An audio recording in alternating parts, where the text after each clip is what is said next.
All right, this is for Tuesday's lecture, and I am watching Group 3, which has Kaylee, Izzy, and Grace, and some other people I'm not sure about, but we will watch them.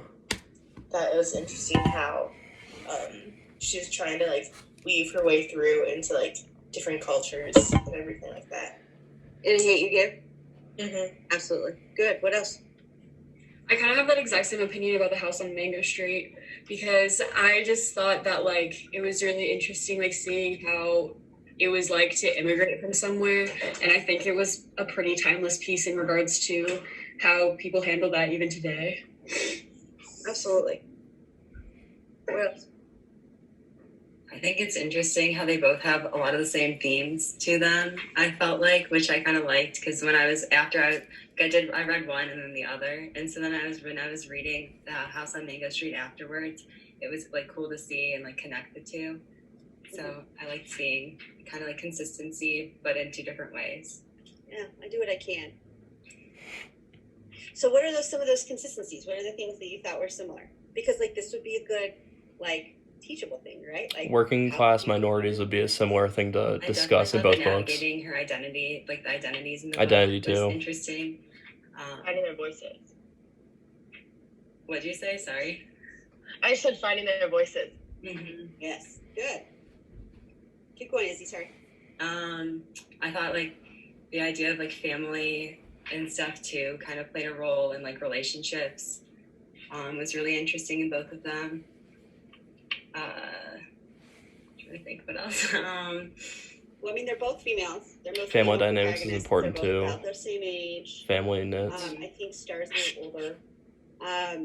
And which again, you know, strategically speaking, you know, we've said this in a lot of other meetings about, you know, old dead white guys and how they've dominated the literature forever, and how this is two females, both women of color, navigating something completely different. And those are important things to bring to kids right now, because those are voices that we haven't heard as much from, and there are a lot of people that find themselves in stories like that.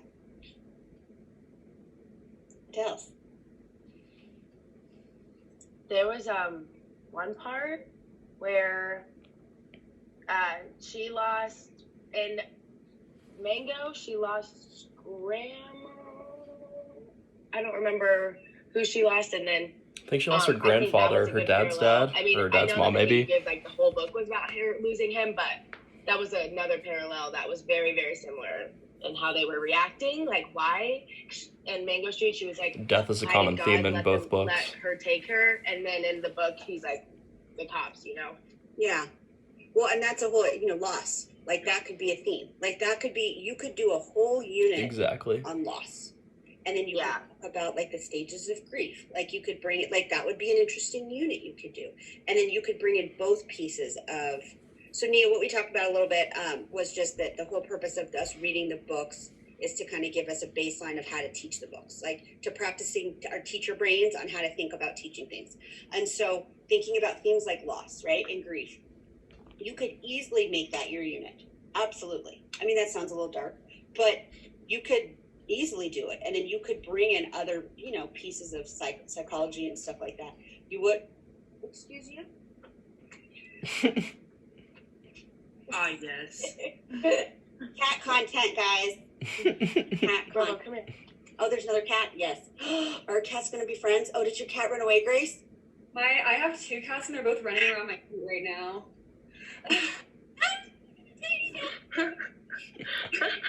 A lot of dog content right now. This is the only reason that this is worth. Wow. She got me. All right, Grace, if you can grab one, you let me know. And so that'd be something you could do. You could do grief. Everyone's gonna watch these videos and just wait for the moment that my cat shows up. Like when you go through it, you'll like, I should play bingo. We should play like a extra credit game and see how many animals get in the shots. That'd be funny. See, that's how to make Zoom fun. That's how to do it. That's how to do this right. Okay, what else? So grief would be a good theme. What else do we like about the book? How else can we teach it? What else is teachable? I liked the I really like The House on Mango Street. I did it in high school, so that's why. And of course, I like The Hate You Give. I also saw the movie before I read it, and it was really good. But They did a good job. yeah, they did. But The House on Mango Street, it's just like, it's more of a poetical type book. Like, I mean, it just, the way she wrote it is just so cool to me because sometimes, honestly though, sometimes it was a little difficult for me to understand what happened because of the way she wrote it.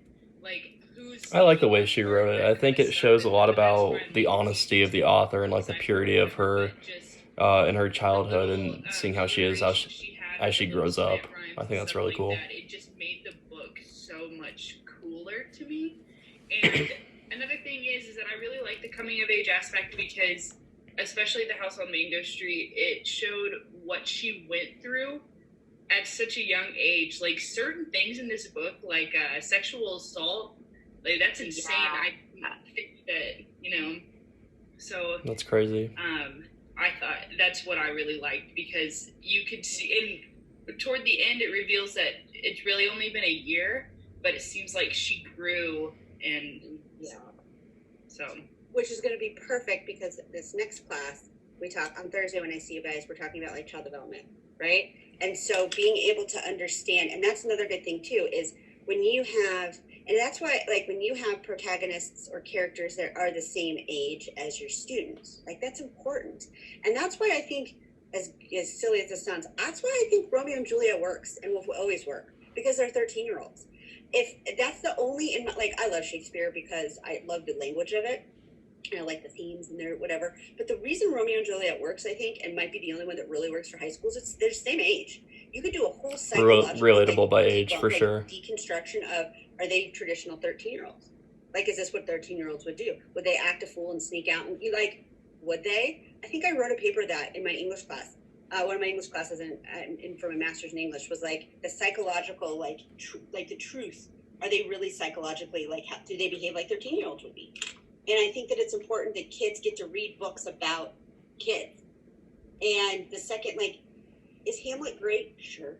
Is Macbeth great? Sure. But they're grown-ups making grown-up decisions about kingdoms. Sure, that's cool. Like, I like kings, but like reading up, and that's why young adult literature is such a big deal. And I told this to my last crew that when you go to teach, right, and hopefully you will go into an English department or a history department or a foreign language department that lets you use new things.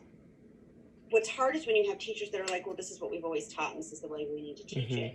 And that's really kind of devastating for new English teachers who think that, like, they're like, oh, there's all these cool books. Like, Come in with hopes and dreams and you're not able to do what you want to do. That is going to give you like 20 new books and how to teach it. It's so cool. And then I remember being interviewed at Olathe North, and I was like, what young adult do we read? What kind of, what's your curriculum? I was so ballsy as a young teacher. I have no idea where that came from. And I was like, what do you teach? And they're like, well, we don't teach that. And I wanted to be like, oh, then I don't want to work here. I really should have said that, because I was like, I don't want to work in a place that's going to force me to teach. Like, I'm sorry, but we shouldn't be teaching Jane Eyre to high schoolers. That book is this big. Besides, like 5 of them, no one's gonna read it. So, like, not many high schoolers will read that. About how these are books. First of all, and House on Mango Street is so readable. Like, it's so readable and it's quick, and what's great is you can pull the vignettes out so they can stand alone. So if you wanted to teach, you were talking, Julian, about, like, you know, the lyric of it, like the rhythm of it. You could pull one out and just use that. And this is for my foreign language gal. You can use pieces of that, right? Like, you could take one vignette and play with that. You know, you could have them translate it. I'm not going to pretend to know everything about teaching foreign language because I've never done that. But you could do a lot just by taking one piece of it. You don't need to teach the whole thing. You know what I mean? And so being able to pick and choose, like Izzy and Kaylee, did you have you thought about that? Like, how these could be usable in a foreign language classroom? Yeah, The House on Mango Street. I read pieces of it in Spanish classes. So, and we talk a lot about like navigating identities and like having 2 different cultures and all that stuff. House on Mango would be really good to discuss culture from Mexico and Latin America too. That'd be interesting for language teachers. Like code switch, so she has to speak differently around different people. And like, there's a great line in To Kill a Mockingbird where Scout asks Calpurnia, she's like, why do you talk this way at church? And Calpurnia's like, what do you mean? And so that's the thing, like this code switching, being able, having to speak differently, and we all do it in different settings, right? You probably talk differently to your parents than you do to your friends. And having them, and that works for, you know, that's important in all things, right? Is this being able to kind of be in between two cultures. Kayla, is there anything you've thought of?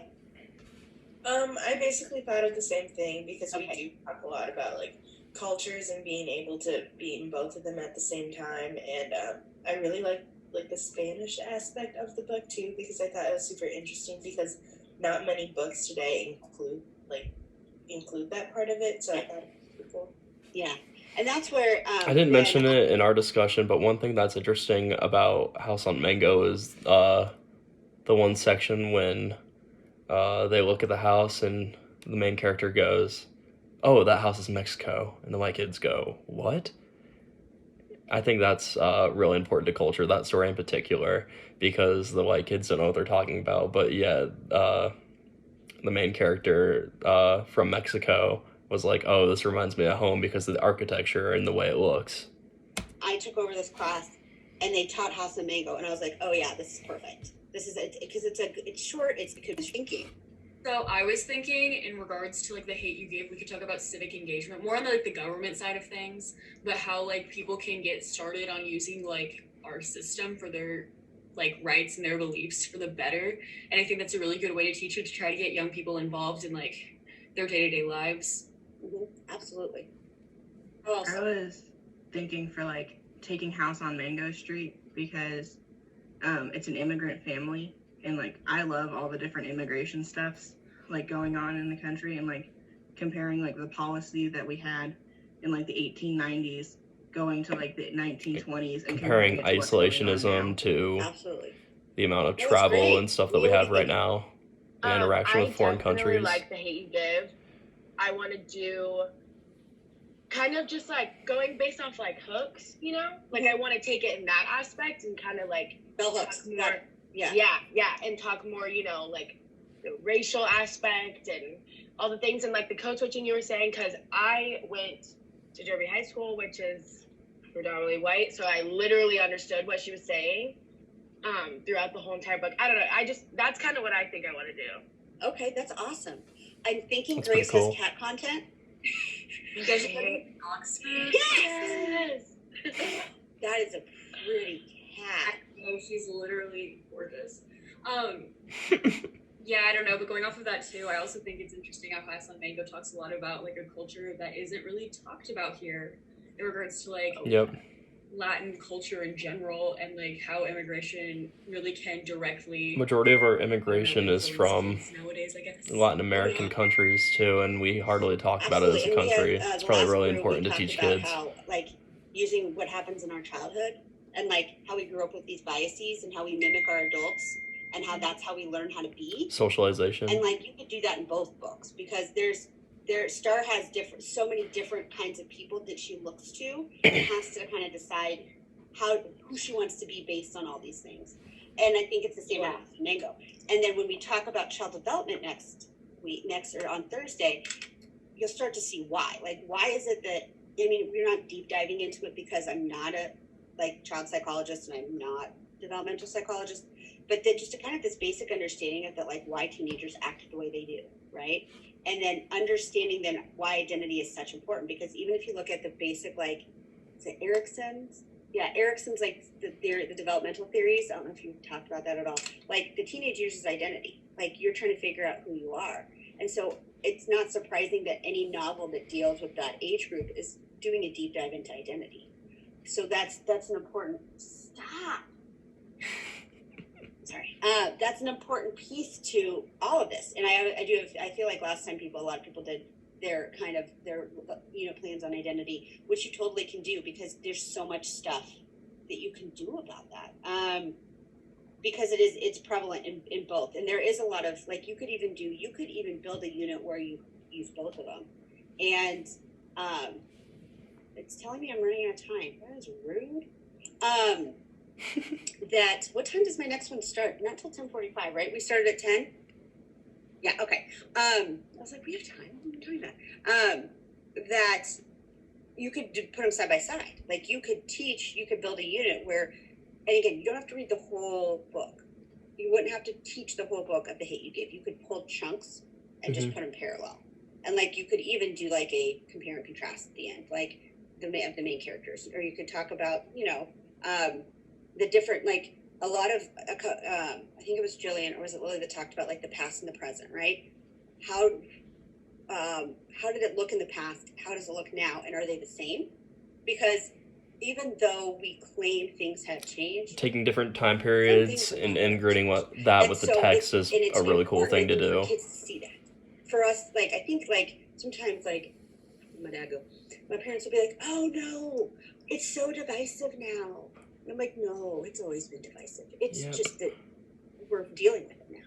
And so them be like, "Oh, well," even things like I don't know, like Title IX, like women getting a chance to play sports. Like I guarantee you, the majority of people don't know that up until the 1970s, this wasn't a thing. And so even today, where kids are like, well, yeah, of course there's girls sports. And I was like, yeah, but look at the women's national soccer team. Like that is a direct parallel to this. Yes, they don't make as much money.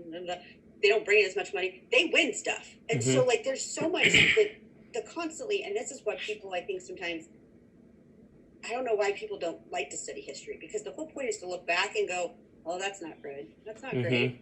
Oh, but this is Learn and adapt through I history did jokingly say would be a to my cool last group theme. that I was like, start thinking about how you're going to teach How pandemic society and in the next cultures 10 years, and because you're living countries evolve And would be super cool.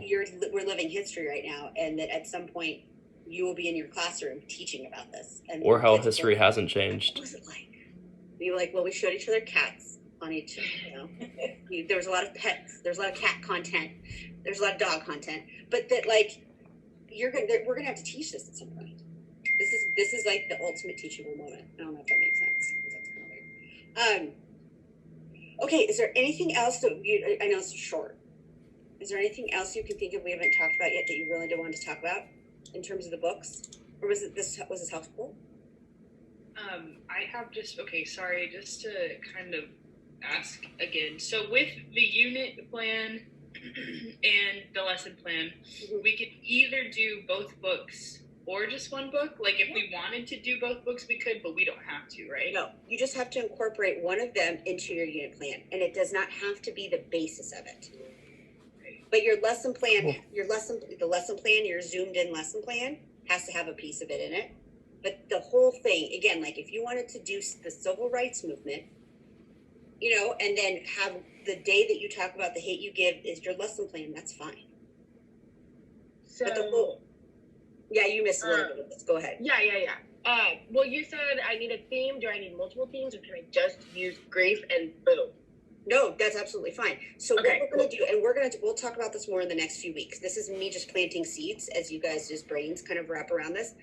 Is the unit plan, again, you're going to have these three basic like goals, like questions, right? Like what are the three things you want them to walk away with? And we're going to talk a lot about intent. What do I care about them learning, right? What is it that I really want them to learn?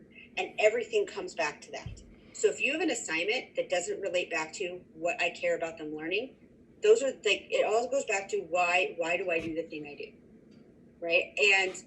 And going from that point, what is it that I'm wanting them to do, right? So like for me, there's probably a handful of teachers out there that are like, Jacqueline, why in the world would you schedule 8 Zoom meetings, 9 Zoom meetings, and which is all of your day, when you could just do one big one? And in my mind, I was like, because they don't get the one-on-one, like they don't get the small group conversations. That's my intent. My intent is to give you as much as I can, despite the fact that our world is a dumpster fire right now. So, because that's my intent, that's my goal. My goal is, I was like, I don't know how to help teachers be teachers without these kinds of conversations. I don't know how they exist. So me just talking at you for an hour and a half is stupid. And then me trying to answer 30 of you, and this is just dumb. Like, it just doesn't make sense to me. So, but that's my intent, right? It comes back to what's my purpose at the moment. And so as you are planning your unit, whatever, and you get to play right now. This is for fun. This is for practice. You're practicing. Build the ideal thing in your mind. If you could teach anything, what would you teach? and then figure out a way to kind of incorporate one of these works into that. And we're going to talk a lot about, like, the last 3 weeks are just going to be work days, like, for the most part, and these will be check-ins. These will be these kinds of questions, being like, so I'm planning my unit and I don't know what to do here. Like, that's what the last few weeks of this class will be. We'll be just group check-ins about what's hard, what's not, and we'll brainstorm together. Was that helpful, Jillian? Definitely. You feel better? Yeah. Okay, so all you have to do right now, there's a link for next to read. It's short. It's like, it'll take you 5 minutes. And maybe you could have it pulled up or something when we talk. So that's all we're doing on Thursday. I will post these as soon as I can and figure this out. And I'm so glad to see you all. I missed you. Like, this was hard. And I you know, it's just, I had to go to Lawrence and clean out my stuff out of my office. Yeah. And it was like, I don't get to see them. Like, how does this even happen? So hopefully this will be okay. This is day It's one. gonna be okay. Everything's gonna be okay, right? You guys will keep me sane? It's not your job. It's not your job to take care of me. But I appreciate all of you. This was super fun. You guys were super engaging. I appreciate it. And if you need anything, let me know. If there's something you're All right. And again, that was from group 3, March 24th, which is the first Tuesday that we started.